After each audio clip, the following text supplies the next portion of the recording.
আসসালামু আলাইকুম রহমতুল্লাহ বারকাতু। Hi viewers, আপনারা অনেকে দেখতে চান আসলে 3 দিনের জামাতে আমরা মোটামুটি নিজেরাই পাক করি, আসলে পাকও কীরকম হয়, কীরকম খাওয়া দাওয়া করি।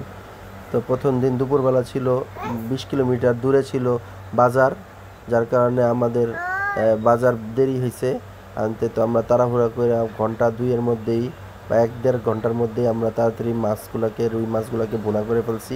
এরকম দেখতেছেন রুই মাছগুলো ভুনা করতেছি আমরা খুবই তাড়াতাড়ি, খুবই করে ভুনা করছি, খুবই সুস্বাদু হয়েছে। তারপরে আমরা ফিরনি পাক করলাম রাতের খাবারের জন্য। ফিরনি পাক করলাম এবং গরু গোশ দিয়ে তাড়াতাড়ি তেহারি পাক করতেছিলাম। এখানে 15 কেজি গরু গোশ ছিল, আর হলো 9 কেজি চাউল ছিল, 9-10 কেজি সম্ভবত চাউল ছিল।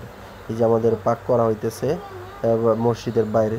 তারপরে আমরা আলহামদুলিল্লাহ খাওয়া দাওয়া হইলো, সমস্ত ভাইরা বন্ধু বান্ধবরা সবাই খাওয়া দাওয়া করতেছিল। তো সকালবেলা আমাদের আইটেম ছিল খিচুড়ি, ভুনা খিচুড়ি ডিমের সাথে, তো পোলার চাল দিয়ে। আর রাত্রের পোলার চালও কিছু বেঁচে গেছিলো, পোলাও বেঁচে গেছিলো, তেহারি বেঁচে গেছিলো, সেগুলো আমরা মিক্স করে ফেলছি একসাথে।